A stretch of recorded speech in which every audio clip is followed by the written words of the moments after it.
សម្រាប់បងប្អូនអ្នកដែលមានបញ្ហាសួតនិងបញ្ហាផ្លូវដង្ហើមនៅក្នុងវីដេអូនេះខ្ញុំសូមណែនាំពីមន្ទីរសម្រាប់ព្យាបាល A+ គឺជា clinic ដែលផ្ដោតសំខាន់ទៅលើឯកទេសសួតនិងផ្លូវដង្ហើមដំបូងគេបង្អស់នៅកម្ពុជា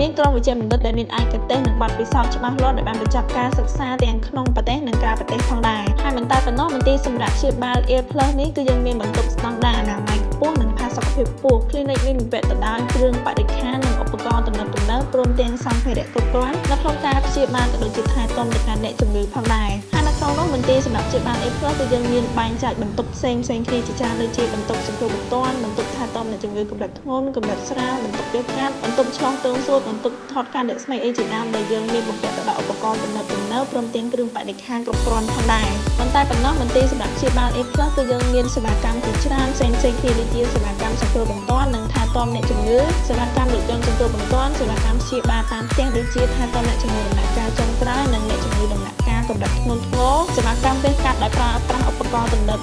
ការថតការដាក់ស្បែកក៏ដូចជាការធ្វើតេស្តឈាមថត X-ray អីជាដើមដូច្នេះបើសិនជាបងប្អូនចង់ដឹងព័ត៌មានបន្ថែមកាន់តែច្បាស់បងប្អូនអាចធ្វើការទំនាក់ទំនងទៅកាន់មន្ទីរសម្រាប់ព្យាបាល A+ បានតាមរយៈលេខទូរស័ព្ទ